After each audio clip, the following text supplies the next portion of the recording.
fire on the mountain. President Donald Trump has replied to the president of China. China is celebrating their 80 years victory day, which is ending of the Second World War between China and Japan, that Japan need to surrender to China. They are celebrating the 80 years anniversary, which happened on 1945 to 2025, making it 80 years. He invited a lot of dignitaries, world leaders from all over the world, including Putin, including Iranian president, and also the president of North Korea. During the celebration, he now brought out over 50,000 military parade. Not the small thing, no. Then he come bring out a lot of ammunition. For the ones where America never see before for their eye. Now China bring come out to call the parade and rally. Oh, not be small thing, oh. And they say the military ammunition for them now. Different missiles. People don't explain and they talk the kind of missiles. Those missiles where we say you go free from Japan, go land. You go free from China, go land for America. Now China call the display. He can't even make the worst statement that everybody now say that, oh, it is internationally threatening the peace of the Western world and also America. He said the world need to choose between war and peace, of which Donald Trump did not find it funny because the demonstration and the way he invited Putin, North Korea president, and also Iran and other dignitaries too, that now made Donald Trump to reply. Because why? Donald Trump said it is a conspiracy against him. What did he say? He said, may President Xi and wonderful people of China have a great and lasting day of celebration. Please give my warmest regards to Vladimir Putin and Kim Jong-un as you conspires against the United States of America. So Donald Trump has told them that they are conspiring against the United States of America.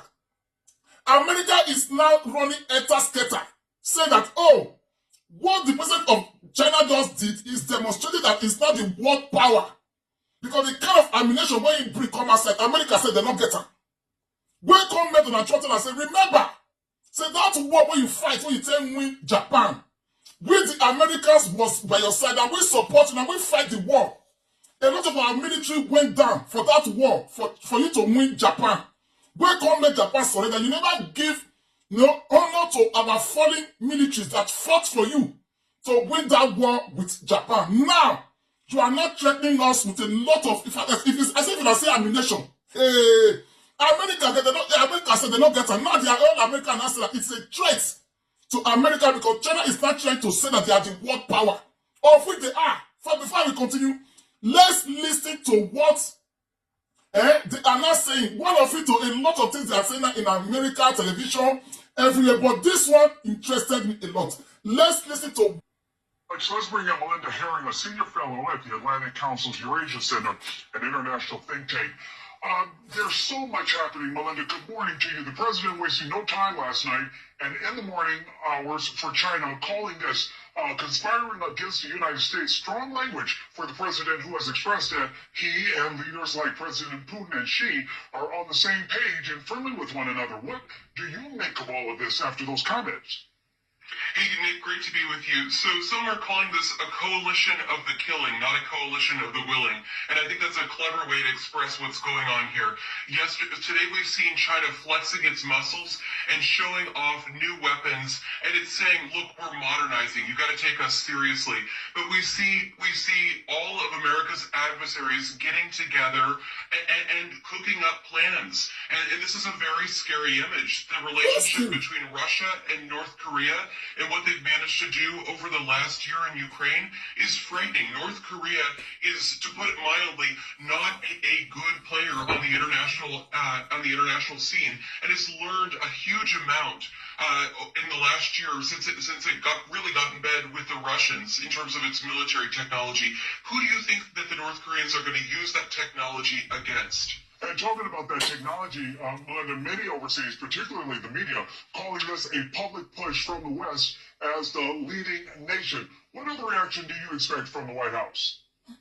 So, Nick, I'm waiting to see if this this tweet that you showed is a policy change. I think everyone in Washington is hopeful that this could be a policy change, but Donald Trump is an unusual president.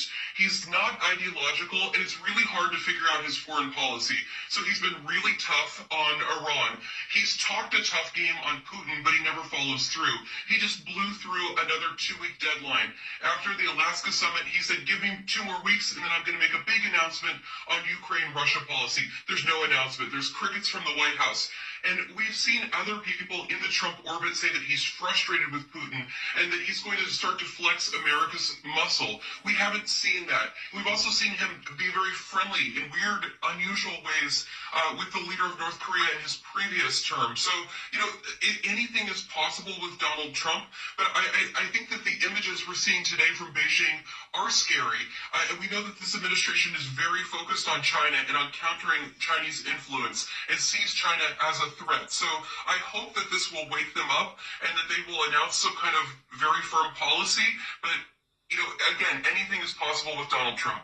Melinda, how can they settle this image of global leaders uniting in defiance of the United States to those uneasy Americans who are watching at home? Because you and I both know no one wants to be pulled into a potential conflict.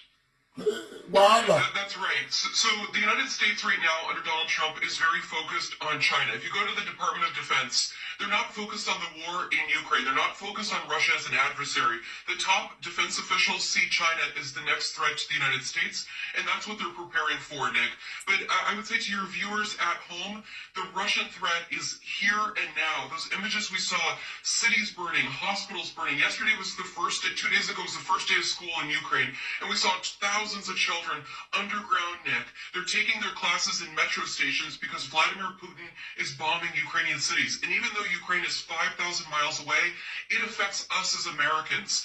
If we don't stop Vladimir Putin in Ukraine, that war is going to come across Ukraine's borders into NATO territory where we're treaty bound to help them if Vladimir Putin were to attack. So I'd say for America's security, we got to end the war in Ukraine as soon as possible. Melinda, quickly before I let you go, this parade with China, was that a win? It's definitely a visual win. The big winner today, I think, is the leader of North Korea.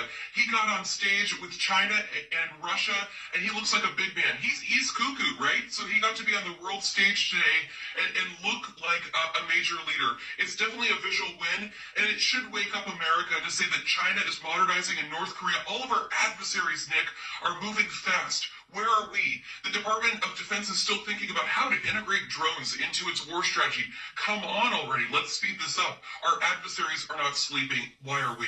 Melinda here with a chilling message. The three of them are conspiring against America. Donald Trump said he don't cash none of the conspiracy against America. And this is the first time the three of them are meeting in the past 66 years. They have not met. They have come together and are planning. What are they planning? They are planning that if any country attack Russia, China will defend, North Korea will defend, even Iran will join. You see, then if any country attack China, North Korea will join China, Russia will join China. That is their plan. So Donald Trump said, I know the people are conspiring against America. It's not against the Europeans, no, it's against America. Donald Trump make it clear to them. He know people are doing conspiracy against America. We know very, very well. In fact, my instinct cannot lie. That it is why the three of you are together. And these three people get together. So, hey, if you see a general parade, military parade, weapon parade, I'm coming back with the latest. I'm coming back. Well,